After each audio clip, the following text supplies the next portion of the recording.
Hi students, I am Dr. M. Ashraf Majroo, Professor of Community Medicine. I welcome you in the learning session of Measuring Health Status and Disease Frequency. This is 13th session on epidemiology.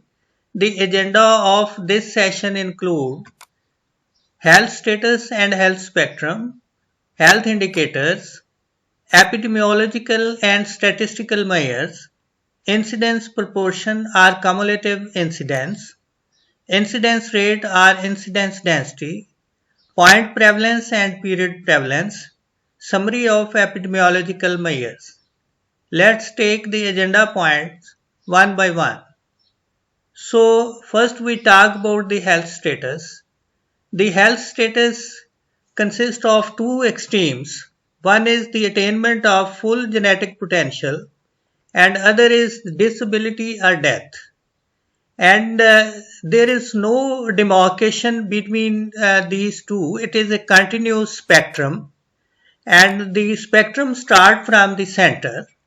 And if we look at the healthy side, the minimum requirement for health is the freedom from sickness. Then is the better health, positive health, and then is the attainment of highest genetic potential. On the sickness side, there is unrecognized sickness, asymptomatic disease, and then is the mild sickness with symptoms, and then severe sickness, and then there is disability, recovery, or death. So, this is the continuous health spectrum, and it is demarcated in the center by freedom from sickness and unrecognized sickness. So, how we express the health status of the community? The health status we express how many people are healthy or sick, how many people dysfunctional or disabled, how frequently they are falling sick, and how frequently they are dying, and how long they live, how many exposed to risk factors. So let's look over the indicators of community health. The indicators include mortality rates or disease frequency described in incidence and prevalence, mortality rates, then years of potential life lost, then life expectancy at birth, disability adjusted life years lost, and quality adjusted life years gained, and then is the Human Development Index. We will discuss these indicators, composite indicators. These are the composite indicators, and we will discuss in demography and other sections of public health and community medicine. We today are concentrating on the morbidity rates or disease frequency. So the measures of disease are described in epidemiological measures and in statistical measures. The most important epidemiological measures includes the incidence and prevalence.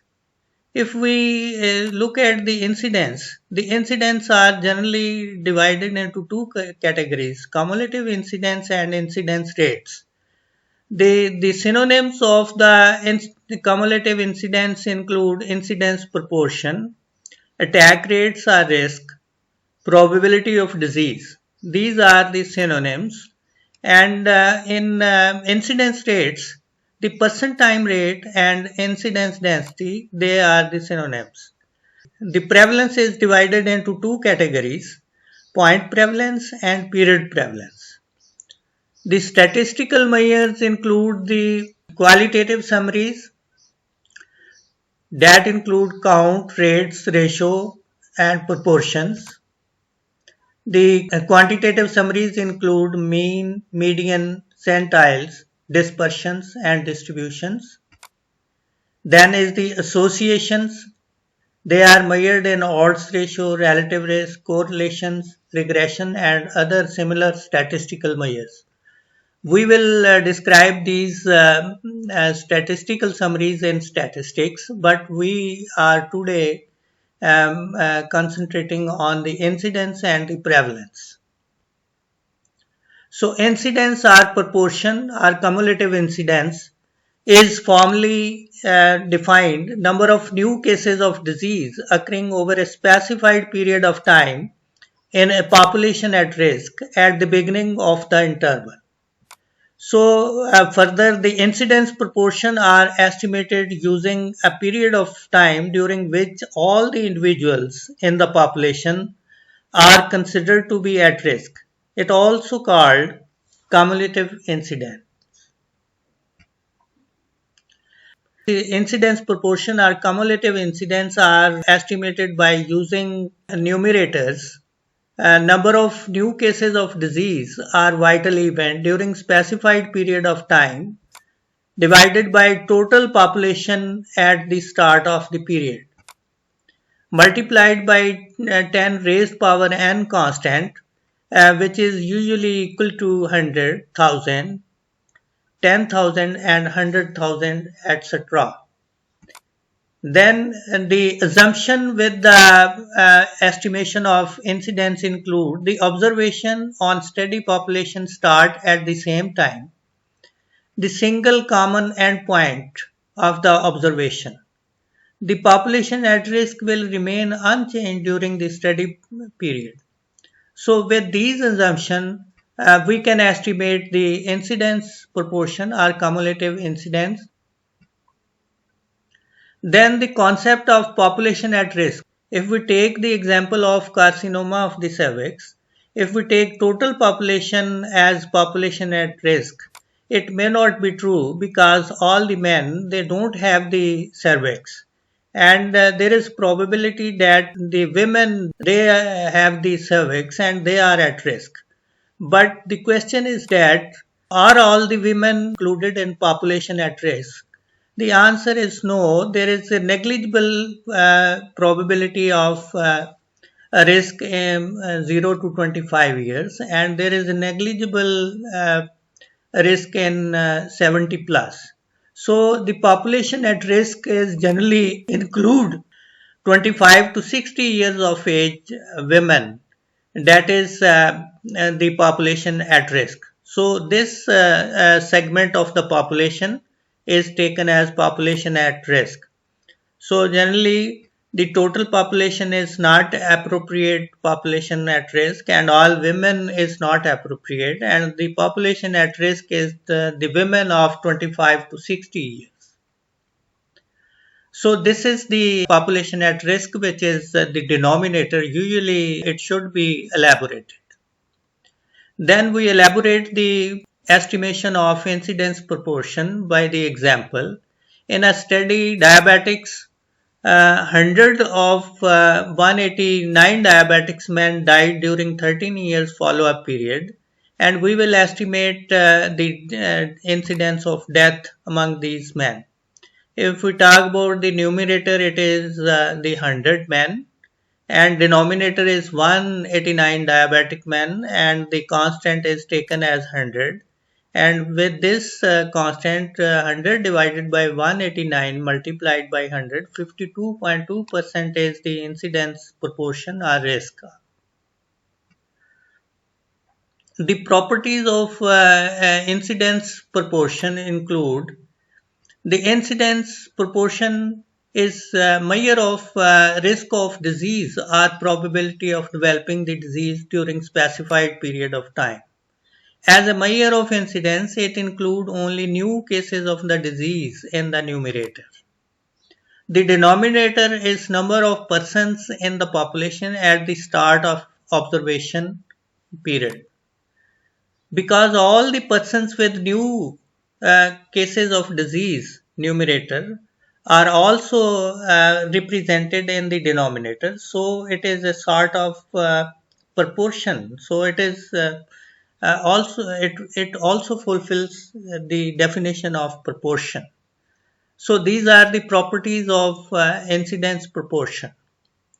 Now the incidence rate. The synonyms of incidence rate is the incidence density, percent time incidence rates. The formal definition of incidence rate is number of new cases of disease occurring over specified period of time in a population at risk throughout the interval. And this population is represented in person time of observation.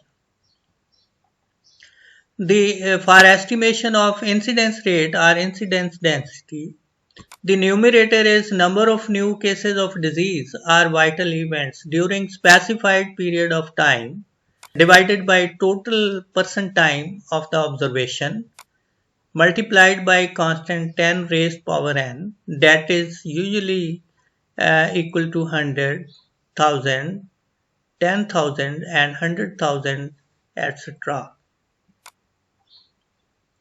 What is person time of observation? The population under observation multiplied by time will give you the person time of observation. 12 patients observed for 1 year. How many person years? 12 multiplied by 1 is equal to 12 person years. 6 patients observed for 3 years. How many person years?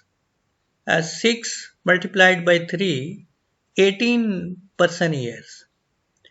3 patients observed for 3 years. 3 multiplied by 3 is equal to 9 person years. So this is how the person years are estimated. Now let's take the example of estimation of incidence rate or person time rates or incidence density, and these are estimated through longitudinal study. So if we take the example of a longitudinal study, the 12 persons were observed for the occurrence of X disease from 1980 to 1994. If we talk about first case, it was observed up to 8 years. So the time of risk or person year time is the 8 person years. And if we talk about the second, it was observed up to 1990, and in the 10 person years observation time or time for risk is 10 years. Similarly, for 3, they were observed throughout the longitudinal study, and 3 and 4, and they have the 14 years. And similarly, fifth case was observed for only 4 years, and then 10 years, and so on. And total person year observation is 100. And the event include case number 2 and case number 5 and case number 11. So the 3 events. So 3 divided by 100 person year is the incidence rate or the incidence density, and it is expressed as 3 per 100 person years. So this is the example how we estimate the incidence density. Now the prevalence. The prevalence is generally divided into two categories. One is the point prevalence and other is the period prevalence. So the point prevalence refers to the prevalence measured at a particular point in time by cross-sectional study.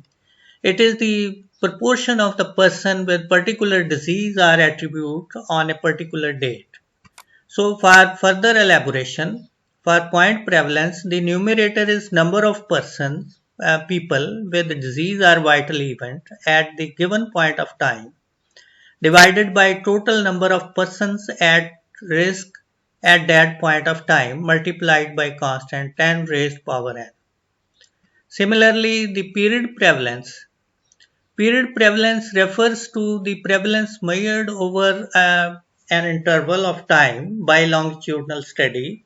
It is the proportion of persons with particular disease or attribute throughout the time interval. So, for estimation of period prevalence, number of people with disease or vital event at specified time period divided by total population at risk observed during the period multiplied by constant 10 raised power n. So we'll estimate the incidence and prevalence using example of a longitudinal study. In a longitudinal study, 10 cases of illness occurred over about 15 months in a population of 20 persons. So if we look at the study setting, the 20 people were observed from October 2004 to September 30th, 2005. And the 10 persons were with event and 10% were without events. The 10% with events, downward arrow indicates the date of onset of illness, and cross indicate the death of the person, and date of death, and upward arrow indicates the date of recovery. So this is the scenario of the study. We will the solid line indicate the total duration of observation, and we will estimate the incidence and prevalence in various examples. So in first example, we estimate the incidence rate from October 2004 to September 30th using midpoint population. And if we see, for incidence, we will include the new cases. What are the new cases? The new cases during the time that is the uh, 1st October to 30th September 2005, these are the 4 new cases. And what are the pre-existing cases which are not included? These are the 6 pre-existing cases. What is the midpoint population? This is at this point of time. At the middle of the interval is the 18 people, they are alive. So the incidence estimated is 4 divided by 18 multiplied by 100, and it is 22 new cases per 100 population. So this is the example of estimation of incidence in this study. And then in second example, we will estimate the point prevalence on April 1st, 2005. This will be the cross-sectional estimation at 1st April 2005. And if we look at how many old cases existing on 1st April 2005, these are the old cases, 4 old cases, they are still present at this point of cross section, and they will be included in the numerator. On the other hand, how many new cases appeared? These are the new cases appeared during this period of time, and at this point of time, they are existing 3 new cases. So the denominator at the midpoint is 18. At this cross section is the 18% still alive, and the case second, and the case 8. They are not existing because they died. So the point prevalence at this point of time is old plus new cases 4 plus 3, 7 divided by 18 is equal to 38.89%. So this is the example of estimation of point prevalence. And the point to remember is it is through the cross-sectional study at a given point of time, and number of cases existing at that time will be included in point prevalence. Still, in another example, we will estimate the period prevalence in the same example, and how many pre-existing cases at the beginning in October 2004.